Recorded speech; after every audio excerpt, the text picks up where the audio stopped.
अज्ञानतिमिरान्धस्य ज्ञानाञ्जनशलाकया चक्षुरुन्मीलितं येन तस्मै श्रीगुरुवे नमः। तस्मै श्रीगुरुवे नमः। तस्मै श्रीगुरुवे नमः। बोलिए ब्रह्म ज्ञान प्रदाता गुरुदेव सर श्री आशुतोष महाराज जी की जय। सियावर रामचंद्र भगवान की जय।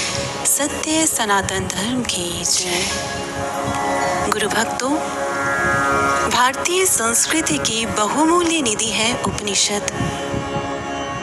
इन उपनिषदों के मध्य हमारे अध्यात्म का विशुद्ध ज्ञान निहित है और इन्हीं में से एक है बृहद आरण्यक उपनिषद। इसके मध्य मंत्र आता है, अस्तो मां सद्गमय तमसो मां ज्योतिर्गमय मृत्युर्मा अमृतम गमय। इस मंत्र में प्रार्थना की गई है कि हमें असत्य मृत्यु अज्ञान से सत्य ज्ञान अमृत की ओर ले चलो। यदि हम ध्यान दें तो ये शब्द एक सत्य को प्रकट करते हैं, और वह सत्य क्या है कि सृष्टि में जीवात्मा पर दो शक्तियां हैं जो सदैव कार्यरत रहती है। एक जो उसे अज्ञान असत्य की ओर खींचने वाली है, और दूसरी जो उसे सत्य ज्ञान के साम्राज्य में ले जाने का सामर्थ्य रखती है। महर्षि अरविंद ने इन्हीं शक्तियों को कॉस्मिक एनर्जी और एंटी कॉस्मिक एनर्जी कहा है। Cosmic energy is the life force that is existent everywhere. सर्वव्यापी ब्रह्मांडीय ऊर्जा जो चेतना के विकास के लिए आवश्यक है। इस संसार में, विश्व में, इस ब्रह्मांड में हम जहाँ कहीं भी जीवन को देखते हैं, विकास को देखते हैं, वह इसी शक्ति से है। हमारे शास्त्रों में संतों ने उसे ईश्वर की दिव्य शक्ति कहकर संबोधित किया है। वहीं एंटी कॉस्मिक एनर्जी के विषय में महर्षि अरविंद कहते हैं कि सृष्टि के सृजन के समय असत्य का असुर उत्पन्न हुआ था, और यह कोई काल्पनिक प्रतीक नहीं बल्कि वास्तविक और शक्तिशाली सत्ता है, और इसका मकसद है धरा से सदाचार को समाप्त करना। इस anti cosmic energy, negative energy, असत्य के असुर को सरल भाषा में शैतान कहा गया है। और जब कभी भी शैतान ने, नेगेटिव एनर्जी ने इस संसार में असत्य, पाप, अशांति का विस्तार किया है, उसके साम्राज्य को स्थापित किया है, तब वह दिव्य शक्ति, वह कॉस्मिक एनर्जी इस धरा पर प्रकट होती है सतगुरु के रूप में, और वह सतगुरु ज्ञान के द्वारा मनुष्य को उससे मुक्ति का मार्ग प्रदान करते हैं।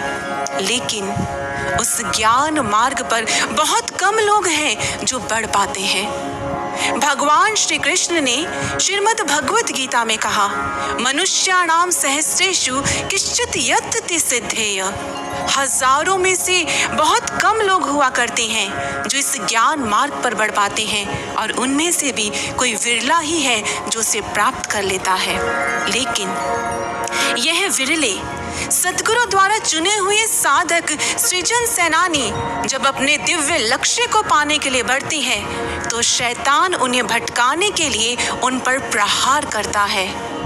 पर यहाँ एक प्रश्न उठता है, जब ज्ञान मार्ग पर बढ़ने वालों की संख्या इतनी कम है, तो क्यों शैतान अपना पूरा बल, सामर्थ्य लगाकर इन्हें लक्ष्य से विस्मृत करने का प्रयास करता है? इसकी क्या आवश्यकता है? आवश्यकता है जिस प्रकार हमारे स्वतंत्रता सेनानियों ने एक लक्ष्य चुना, प्रयास किया और भारत माता को स्वतंत्र करवाया, तो स्वतः ही संपूर्ण भारतवासियों को स्वतंत्र भारत प्राप्त हो गया। वह भी गुलामी की जंजीरों से मुक्त हो गई, उनके ऊपर से भी अंग्रेजों का शासन समाप्त हो गया। और इसी सत्ता के छिन जाने के भय के कारण अंग्रेजों ने हमारे स्वतंत्रता सेनानियों पर घोर अत्याचार किया। इसी तरह जब सृजन सेनानी बढ़ते हैं अज्ञान के विरुद्ध, और उनकी विजय समाज में जो मानव जाति है उससे शैतान के साम्राज्य से, उसके बंधन से मुक्त करा, उन्हें भी असत्य से सत्य की ओर अग्रसर कर देते हैं। आपने देखा होगा किसी भी स्थान क्षेत्र में दुष्ट व्यक्ति या सज्जन व्यक्ति ये बहुत कम हुआ करते हैं। और जो बाकी जन साधारण हैं वो इनका ही अनुसरण करते हैं। मान लीजिए एक स्थान पर एक क्षेत्र में किसी दुष्ट व्यक्ति का दबदबा है, तो अब जो बाकी लोग हैं वह भी नियमों की उल्लंघना करते हुए संकोच नहीं करते।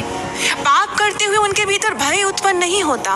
पर जब उसी क्षेत्र में किसी सज्जन व्यक्ति का अधिकार हो जाए तो अब वही लोग पाप करने से भय करते हैं, नियमों की उल्लंघना करने से संकोच होता है उनके भीतर, और वह भी सद्कार्यों की ओर बढ़ना आरंभ कर देते हैं। इसी तरह जब सृजन सेनानी अपने लक्ष्य को विजित कर लेते हैं तो जन साधारण भी ज्ञान के मार्ग की ओर अग्रसर हो जाता है, और शैतान एंटी कॉस्मिक एनर्जी ने जो साम्राज्य अशांति का विस्तार किया था वह समाप्त हो जाता है।